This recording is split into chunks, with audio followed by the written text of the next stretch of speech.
CH2 CH Cl और CH3। तो बच्चों हम इसको दिखाते हैं। इस पर हमें एल्कोहलिक KOH की रिएक्शन करानी है। एल्कोहलिक KOH की रिएक्शन करानी है तो इसका क्या काम है? इसका काम है कि जो हमारा बीटा कार्बन होता है, उस बीटा कार्बन से एक हाइड्रोजन को लेकर H2O हमारा रिमूव करता है। H2O रिमूव करता है, जल को बाहर करता है। तो बच्चों देखो यहाँ पर इस कार्बन के साथ क्लोरीन जुड़ा है, इसको बोलते हैं हम एल्फा कार्बन। और उसके जो एल्फा कार्बन के समीप वाला जो भी कार्बन होगा वो होता है बीटा कार्बन। तो बच्चों इस कार्बन के साथ ये भी कार्बन जुड़ा है और ये भी कार्बन। तो बच्चों यहाँ दो बीटा कार्बन है, ये भी बीटा कार्बन है और ये भी बीटा कार्बन है। इस पर हम एल्कोहलिक KOH की रिएक्शन कराते हैं।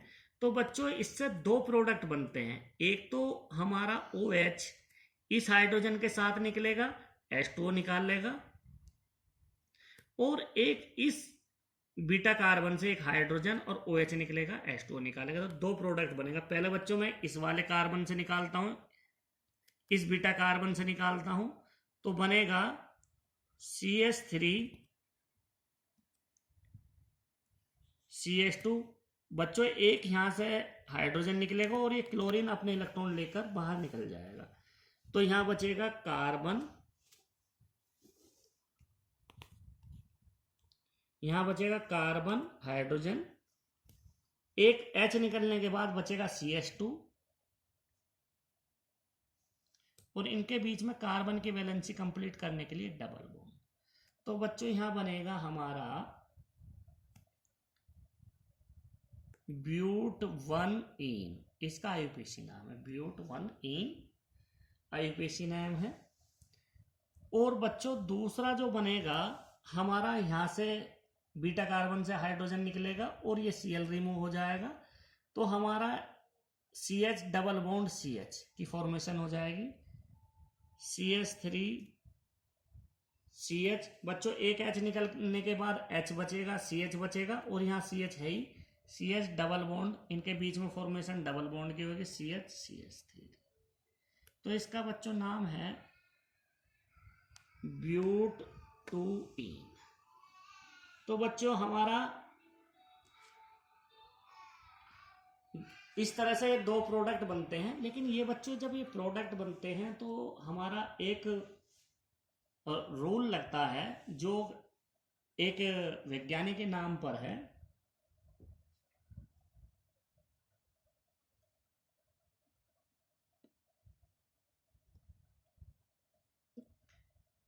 क्या नाम है उस वैज्ञानिक का? सेटजेफ रूल।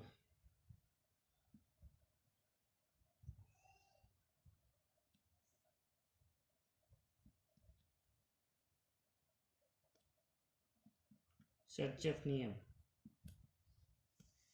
ये क्या होता है बच्चों?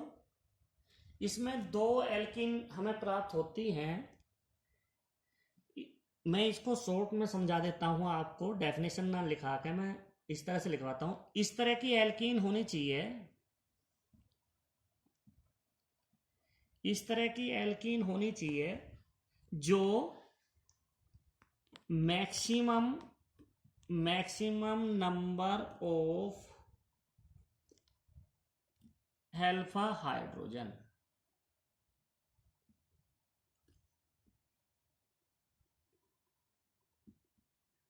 ऐसी एल्कीन बननी चाहिए जिस पर सबसे ज्यादा अल्फा हाइड्रोजन हो, तो वो मोर स्टेबल एल्कीन होती है, मोर स्टेबल एल्कीन होती है,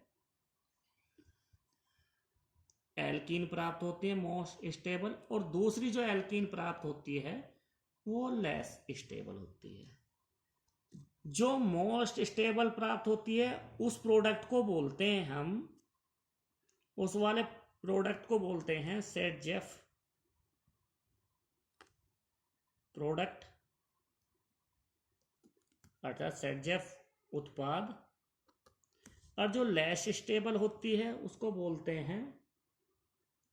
हम बोलते हैं Hofmann product.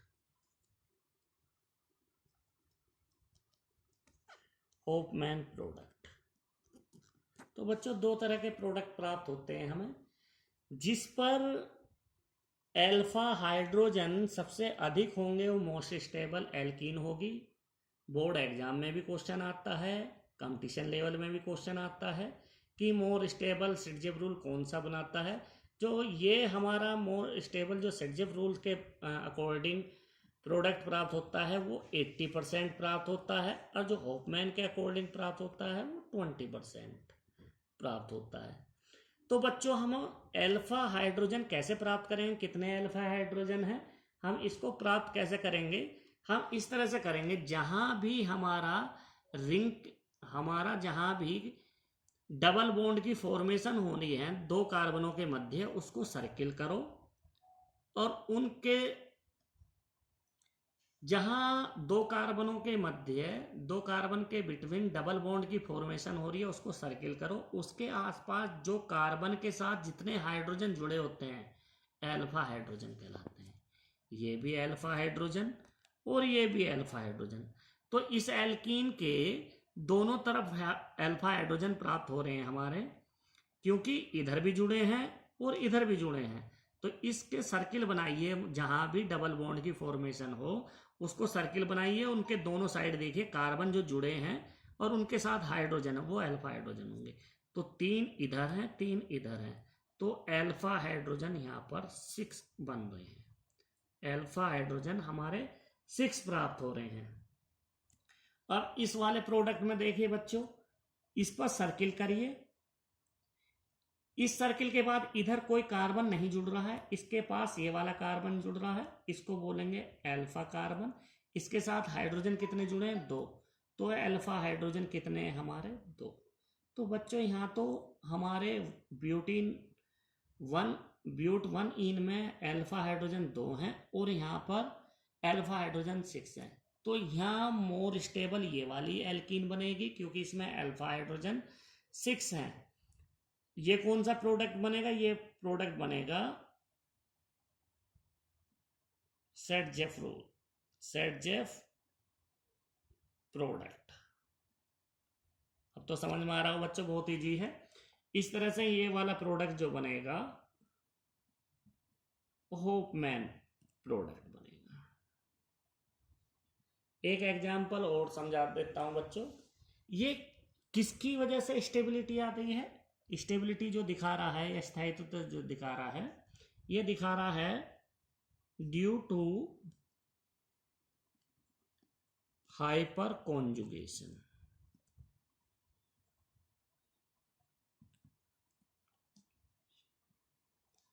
Hyper conjugation, hyperconjugation, ये हाइपर कॉन्जुगेशन क्या बताता है, स्टेबिलिटी ऑफ एल्कीन। तो ये एल्कीन कौन सी स्टेबल है, वो हाइपर कॉन्जुगेशन बताता है। हाइपर कॉन्जुगेशन क्या कि अल्फा हाइड्रोजन कितने बन रहे हैं, जिस पर अल्फा हाइड्रोजन ज़्यादा होंगे उसकी स्टेबिलिटी ऑफ एल्कीन उतनी ही अधिक होगी। वो एल्कीन सबसे ज़्यादा स्थायी होगी, स्टेबल होगी, जिस पर अल्फा हाइड्रोजन अधिक होंगे। वो बच्चों मैंने बता ही दिया। एक एग्जाम्पल और बता देता हूं मैं आपको। हमारा ये एग्जाम्पल लिया है CH3 CH2 CH Cl CH3। इस पर यदि हमारा एल्कोहलिक KOH की रिएक्शन हो, NaNH2 की रिएक्शन हो सोडियमाइड की, या तो हमारी एल्कोहलिक KOH की हो या NaNH2 की हो या किसी बल्कि ग्रुप की हो,